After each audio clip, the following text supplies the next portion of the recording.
इतिहास से हमें ना सिर्फ बहुत अच्छी सीख भी मिलती है, बल्कि साथ ही कुछ ऐसे रहस्य भी हैं जिसे हमें मिलकर सुलझाना है। जैसे एक गांव रातों रात गायब हो गया हो, स्पेस से धरती पर गिरा एक चट्टान जिसके गिरने से कोई गड्ढा ही नहीं बना, खुद को टाइम ट्रैवलर बताने वाले पर लोग आखिर क्यों विश्वास करने लगे, 10 मिनट तक सूरज का घूमना और कई ऐसे रहस्यों के बारे में आज आप इस वीडियो में जानेंगे। तो देर किस बात की, चलिए जानते हैं। The Tunguska event.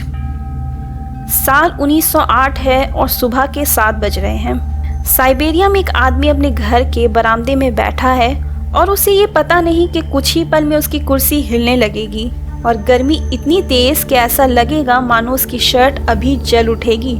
कुछ ऐसा महसूस टुंगुस्का इवेंट के ग्राउंड जीरो से 40 मील दूर महसूस हुआ था। टुंगुस्का इवेंट एक भयंकर एक्सप्लोजन का नाम है जो 30 जून 1908 को सुबह के 7 बजे के करीब रशिया के टुंगुस्का रिवर के पास हुआ था। ये एक्सप्लोजन 2150 किलोमीटर स्क्वायर एरिया को कवर करते हुए तकरीबन 800 लाख पेड़ को तबाह कर दिया था। कई लोगों का मानना है कि ये किसी एस्ट्रॉयड के टकराने के कारण हुआ होगा, लेकिन ग्राउंड जीरो में कोई क्रेटर यानी एस्ट्रॉयड टकराने से जो गड्ढा बनता है वैसा कुछ था ही नहीं। टुंगुस्का इवेंट के 10 साल बाद वहां पर रिसर्च होना शुरू हुआ, क्योंकि उससे पहले वहां जाने पर पाबंदी लगी हुई थी। आज इस इवेंट का 100 साल से भी ज्यादा का वक्त गुजर चुका है, लेकिन एकदम सटीक जानकारी किसी के पास नहीं है। लेकिन आमतौर पर जिस सिद्धांत पर कई लोग सहमति जताते हैं कि 30 जून 1908 की सुबह लगभग 220 मिलियन पाउंड जितना वजनी अंतरिक्ष से एक चट्टान 33,500 माइल पर आवर की रफ्तार से साइबेरिया के एटमॉस्फेयर में घुसने के साथ आसपास का आबो हवा 44,500 डिग्री फ़ारेनहाइट तक गर्म हो गया। लगभग 28,000 फीट की ऊंचाई पर दबाव और गर्मी के कारण खुद को नष्ट करते हुए ये एक आग का गोला बन गया और लगभग 185 हिरोशिमा बमों के बराबर एनर्जी निकला होगा। शायद यही वजह है कि मेट्रॉइड के टकराने से कोई गड्ढा बना ही नहीं। जोइता जहाज का रहस्य। 3 अक्टूबर 1955 को सुबह 5 बजे जोइता जहाज ने सामोआ बंदरगाह को छोड़ 430 किलोमीटर की दूरी तय कर तोकिलो आइलैंड पहुंचना था, और वो भी एक इंजन की मदद से, क्योंकि दूसरी इंजन खराब हो चुकी थी।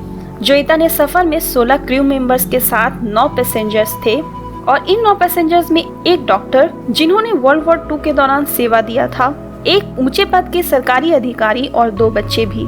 जोइता को 41 से 48 घंटे के अंदर आइलैंड 5 अक्टूबर को पहुंच जाना चाहिए था, लेकिन 6 अक्टूबर को भी जब शिप नहीं पहुंची तो एक सर्च टीम को सर्च करने के लिए भेजा गया, लेकिन ना ही कोई शिप दिखी और ना ही उन 25 लोगों में से कोई इंसान। काफी छानबीन करने के बाद इस खोजबीन को रोक दिया गया।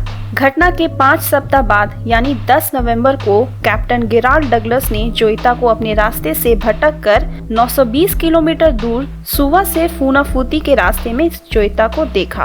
वो आधा पानी में डूबी हुई थी। किसी तरह से उसे सुवा का बंदरगाह पहुंचाया गया और जांच के दौरान पता चला कि उसकी इंजन ठीक ठाक काम कर रही थी, साथ ही फ्यूल टैंक में तेल भी था। फिर सामोआ से तोकिलो के बीच ऐसा क्या हुआ कि वो 2500 के 25 लोग गायब ही हो गए। नाव में कोई डेड बॉडी भी नहीं मिली। घटना आज भी एक बहुत बड़ी रहस्य है। जिनजुई का मम्मी। ये जो प्रिजर्व बॉडी आप देख रहे हैं, ये जिनजुई की है। इनके बारे में वैसे ऐसा क्या है जो अब तक सुलझ नहीं पाया है, ये जानने से पहले चलिए जिनजुई के बारे में कुछ जान लेते हैं। 217 बीसी में जन्मी चांगसा किंगडम की रानी थी और एक आलीशान जिंदगी उन्होंने गुजारा, लेकिन उम्र बढ़ने के साथ साथ आराम की जिंदगी की वजह से बीमारियां घर करने लगी और लगभग 50 साल की उम्र में उनकी मौत हो गई।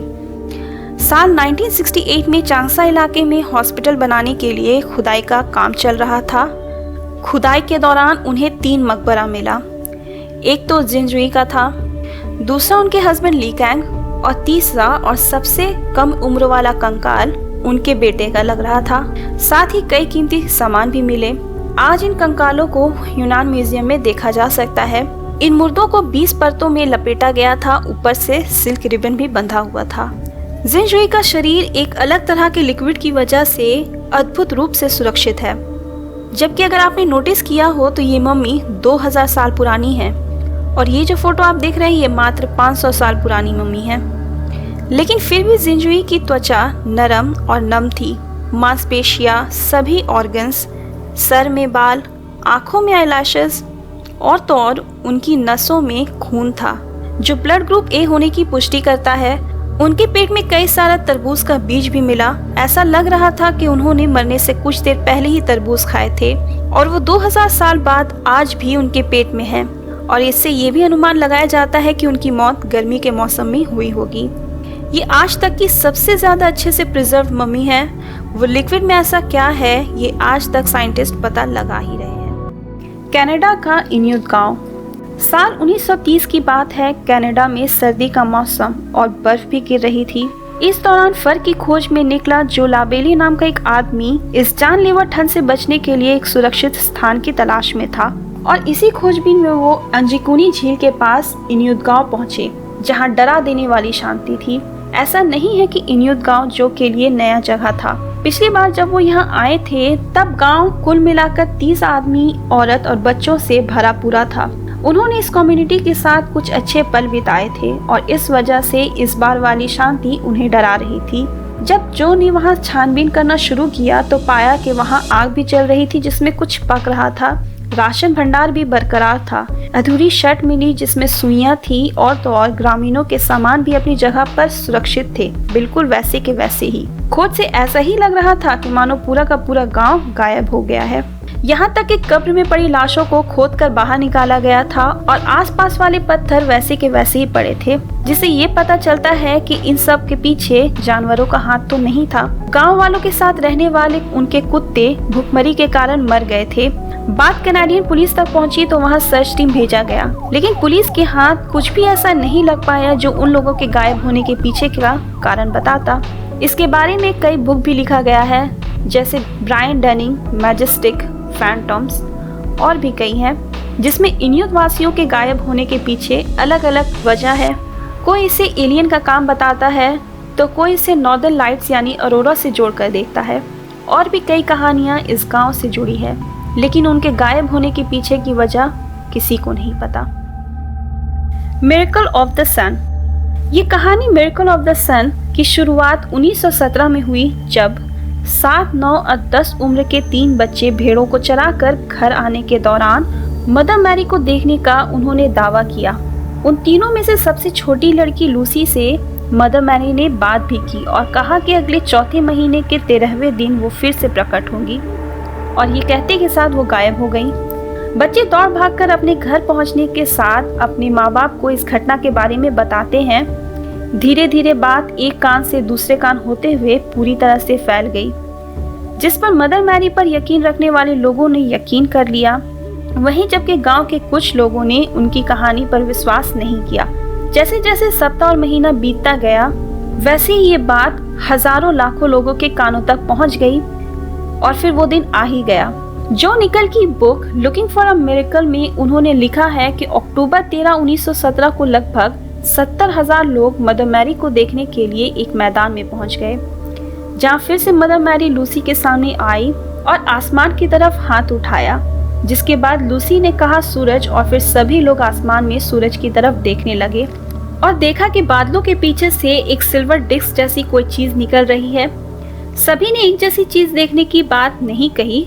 कुछ लोगों ने सूरज को घूमते हुए देखा, यानी डांस करते हुए देखा, तो कुछ को ऐसा महसूस हुआ कि जैसे सूरज पृथ्वी के करीब आ गया हो, जैसे मानो दोनों में टक्कर हो जाएगी, या फिर ये कहें कि सूर्य पृथ्वी को जला देगा। सूर्य का ये चमत्कार 10 मिनट तक चलता रहा। कोई बात सच हो या ना हो, लेकिन ये बात तो गलत जरूर है कि सूर्य घूमता हुआ दिख रहा था, क्योंकि पूरी पृथ्वी के लोग एक ही सूरज को देखते हैं। यानी अगर सूरज घूमते हुए दिखता तो 6 बिलियन में कम से कम 1 या 2 बिलियन लोग इस बात को जरूर रिपोर्ट करते। और रही बात 13 अक्टूबर की उस घटना के बारे में, तो कुछ कहा नहीं जा सकता है कि उन लोगों ने ये सब कैसे देखा और क्या देखा। Stock market hero Andrew Carlson. Stock market एक ऐसी जगह है जहां थोड़े रुपए के साथ शुरुआत कर कई गुना ज्यादा रुपया कमाया जाता है, लेकिन ये बहुत पेचीदा भी है। 126 हाई रिस्क वाले स्टॉक ट्रेंड बनाने और हर एक में सफलता होने के लिए एंड्रयू कार्लसन को जाना जाता है। जैसा कि बताया जाता है, उन्होंने करीब 60,000 रुपए से शुरुआत किया था और लगभग 2625 करोड़ रुपए से भी ज़्यादा अधिक के साथ खत्म हुआ था, जिसने SEC का ध्यान आकर्षित किया। साल 2003 में उन्हें SEC उल्लंघन करने के लिए अरेस्ट किया गया। 4 घंटे की लगातार पूछताछ के बाद उन्होंने खुद को एक टाइम ट्रैवलर बताया और कहा कि वो 200 साल आगे भविष्य से आए हैं और जिस वजह से उन्होंने 126 स्टॉक ट्रेंड जीता। उन्होंने इन्वेस्टिगेटर के सामने एक प्रस्ताव रखा और कहा कि अगर वो उन्हें रिहा कर देंगे और अपने टाइम मशीन से वापस अपने वक्त में जाने देंगे तो वो उन्हें उस वक्त के 2 सबसे बड़ी मुश्किलों का हल बताएंगे। पहला, ओसामा बिन लादेन कहाँ छुपा हुआ है और दूसरा, एड्स जैसी खतरनाक बीमारी का इलाज क्या है। इन्वेस्टिगेटर के कई बार पूछने पर भी एंड्रयू ने ये नहीं बताया कि उसकी टाइम मशीन कहाँ छुपी है और ना ही उसका मैकेनिज्म। कहा जाता है कि किसी अनजान व्यक्ति ने उसकी बेल करा दी। उन्हें कुछ दिन बाद अदालत में सुनवाई के लिए बुलाया गया था, लेकिन वो फिर कभी दिखा ही नहीं। रिकॉर्ड बताता है कि वो कभी अस्तित्व में था ही नहीं। 2 व्यक्ति, चार्ल्स हिक्सन और केल्विन पार्कर ने खुद को एलियन द्वारा उठाए जाने की बात कही है। सूरज ढल चुका था और हम लोग नदी के बीचों बीच पहुंचकर मछलियां पकड़ने की शुरुआत करने ही वाले थे कि हमें एक अजीब सी आवाज़ सुनाई दी। आसपास जब गौर किया तो एक तेज नीली चमकती हुई रोशनी दिखाई पड़ी। मैंने केल्विन को मुड़ने को कहा और फिर हम दोनों की नज़र एक विशाल 30 फीट लंबी उड़न तस्तरी पर पड़ी। जैसे ही ये उड़न तस्तरी हमारे नाव के ऊपर आई, ऐसा महसूस हुआ कि हम पैरालाइज हो चुके हैं। हमारे शरीर का कोई भी हिस्सा हमारे काबू में ही नहीं था। उस शिप से 3 छोटे छोटे प्राणी उतरे और हमें उठाकर ले गए और हमें अंदर ले जा हमारे शरीर पर कुछ रिसर्च किया और फिर वापस उसी जगह जहां से हमें उठाया गया था वहीं छोड़कर चले गए। ये सारी वो बातें हैं जो चार्ल्स हिक्सन और केल्विन पार्कर ने कहा था। वापस आने के बाद वो लोग इतना डरे हुए थे कि उन्होंने सीधा पुलिस को कंप्लेन करना चाहा। पहले ये सब सुनकर पुलिस को लगा कि वो लोग शराब के नशे में हैं, लेकिन इन्वेस्टिगेशन रूम में ऑडियो रिकॉर्डर मशीन को ऑन कर वो वहां से चले गए। पुलिस को लगा कि शायद वो अकेले में इस मजाक के बारे में बात करेंगे, लेकिन अकेले में भी वो दोनों सिर्फ इसी दुर्घटना के बारे में ही बात करते रहे। उनके साथ क्या हुआ, उन्होंने क्या क्या देखा, वगैरह वगैरह। रातों रात ये खबर नेशनल न्यूज़ बन गई। पुलिस को थोड़ा बहुत यकीन होने लगा। उन्होंने एक इंटरव्यू में कहा था कि अगर वो लोग झूठ बोल रहे हैं तो उन्हें हॉलीवुड में होना चाहिए, क्योंकि वो बहुत अच्छा स्टोरी टेलर है। ये बात फैलते हुए यूएफओ इन्वेस्टिगेटर के कानों में पड़ गई। जब उन्होंने जांच पड़ताल की तो उसे सख्त झूठ कहा। हिक्सन इस इंसिडेंट के वक्त 42 साल के थे और दूसरी तरफ पार्कर 18 या 19 के। इस वजह से इन्वेस्टिगेटर का कहना है कि हिक्सन ने स्लीप पैरालिसिस में उन्होंने ये सब देखा होगा। इस वजह से उन्हें ये सब कुछ सच लगा होगा। कई लोगों का कहना है कि इन्हें लाइट डिटेक्टर मशीन से चेक करना चाहिए। The frozen girl. 20 December 1980 United state Minnesota में कड़ाके की ठंड थी और जीन इस दौरान रात के वक्त अपने कार में यहाँ से गुजर रही थी कि उनका कार का एक छोटा सा एक्सीडेंट हो गया, जिसके बाद उनकी गाड़ी बंद पड़ गई। अब इतनी ठंड में वो रात भर बाहर रह नहीं सकती थी और किसी न किसी के यहाँ उन्हें ठहरना तो पड़ेगा ही। लेकिन यहाँ से सबसे नज़दीक उनके एक दोस्त का घर था, वो भी 3.5 किलोमीटर दूर।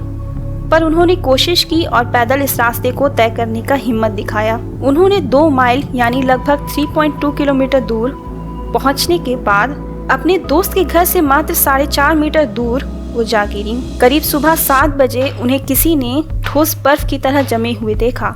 उस वक्त उनके शरीर का तापमान -30 डिग्री सेल्सियस था, जबकि एक नॉर्मल इंसान का टेम्परेचर 36 से 38 डिग्री सेल्सियस होता है। यानी लगभग वो 6 घंटे तक भयंकर ठंड में खुले आसमान के नीचे पड़ी रहीं। जल्दी में उन्हें फॉस्टन हॉस्पिटल ले जाया गया, जहां डॉक्टर ने उन्हें मृत समझ लिया था और शरीर का तापमान इतना कम हो गया था कि उसे थर्मोमीटर से नाप पाना तो मुश्किल था और उनकी ठोस खुली आंख में रोशनी का तो कोई असर ही नहीं हो रहा था। मृत दिखने वाले शरीर में कुछ जिंदगी की संभावना तब दिखी जब उनका पल्स चेक किया गया, लेकिन वो 1 मिनट में केवल 12 बार ही बीट कर रहा था। वैसे उनके हॉस्पिटल पहुंचने के साथ ही उन्हें इलेक्ट्रिक ब्लैंकेट में लपेट दिया गया था। 2 घंटे में ही उनकी शरीर हरकत करने लगी थी। उन्हें होश अच्छी तरह से आने में लगभग 1 सप्ताह का वक्त लग गया, और तो और 3 सप्ताह के अंदर वो अपने पैरों से चल पा रही थी। उनके डॉक्टरों का कहना है कि जीन हिलियार्ड बहुत ज़्यादा खुशकिस्मत इंसान है, क्योंकि हिस्ट्री में कई लोगों को -20 डिग्री सेल्सियस से -21 डिग्री सेल्सियस के शरीर को वापस ठीक होते हुए देखा तो गया है, लेकिन -30 डिग्री सेल्सियस जैसे टेम्परेचर से वापस जिंदा होने के इस चमत्कार को समझा पाना बहुत मुश्किल है। द तमन शर्ट केस अब तक की सबसे मिस्टीरियस केस, और आज तक हमें इनकी सही पहचान यानी इनका नाम, पता, किस कारण इनकी मौत हुई है, यहाँ तक कि ये भी नहीं पता कि इनका मर्डर हुआ था या इन्होंने सुसाइड किया था। 1 दिसंबर 1948 ऑस्ट्रिया के एडलेडे बीच में एक सूट, टाई, पॉलिश जूते और सिगरेट्स के साथ एक आदमी की लाश मिलती है। डेड बॉडी को पास के हॉस्पिटल ले जाया गया, जहां पोस्टमार्टम रिपोर्ट के हिसाब से उनकी मौत 1 दिसंबर की रात 2 बजे के आसपास हुई थी, और उनके पॉकेट से कुछ टिकट्स, सिगरेट्स के अलावा कुछ नहीं मिला, ना कोई कैश, ना कोई कार्ड, कुछ भी नहीं। उनके पैर के मसल्स रफ टफ लग रहे थे, बिल्कुल एक एथलीट की तरह, वो भी उम्र में 40 के पार, और उनकी उम्र लगभग 40 से 45 के बीच थी। पैर के पंजे बिल्कुल नुकीले लग रहे थे, ऐसा लग रहा था मानो उन्होंने जिंदगी में कभी भी पॉइंटेड हील्स के जूते के अलावा कभी कुछ नहीं पहना। इन्वेस्टिगेशन आगे बढ़ते हुए उन्होंने इस आदमी के सभी उंगलियों के फिंगरप्रिंट्स लेकर पूरी कंट्री, यहाँ तक कि वैसी कंट्री जहाँ इंग्लिश बोली जाती थी, हर वो जगह चेक किया गया ताकि इस मुर्दे को कोई नाम दे सके, लेकिन ये फिंगरप्रिंट्स कहीं मिला ही नहीं। इसी तरह से लाश को मिले 4 महीने से भी ज्यादा का वक्त गुजर गया। इन्वेस्टिगेशन के 4 महीने बाद इस डेड बॉडी के पैंट में एक सीक्रेट पॉकेट मिला, जो कि अच्छी तरह से सील्ड था, जिसे खोलने के बाद अंदर से एक पेपर मिला जिसमें मात्र 2 शब्द लिखे थे, तमन शड। जब इस शब्द के बारे में तलाश शुरू हुई तो पता चला कि 12वीं सदी में लिखी एक पोएट्री की किताब है, रुबैयत ऑफ उमार खय्यम, जो पर्शियन भाषा में लिखी गई थी, और इस तमन शड का मतलब होता है यह समाप्त हो गया है। लेकिन इस व्यक्ति से जुड़ा बात आज तक सुलझ ही नहीं पाया, यानी इनकी पहचान ही नहीं पता चल पाई। इन सभी रहस्यों में आपको सबसे हैरान कर देने वाला रहस्य कौन सा लगा, हमें कमेंट कर जरूर बताइएगा। और हाँ, हमारे चैनल को सब्सक्राइब भी प्लीज कर लीजिए। इस तरह की जानकारी लेना अगर आपको पसंद है तो आप हमारे इन वीडियोस में से किसी एक पर क्लिक कर आगे वीडियो देख सकते हैं। भारत की अनसुलझे रहस्य, भूतिया जगह और उनके पीछे की असल कहानी, और क्या होगा अगर सूरज गायब हो जाए, तो सोचिए और जरूर देखिए।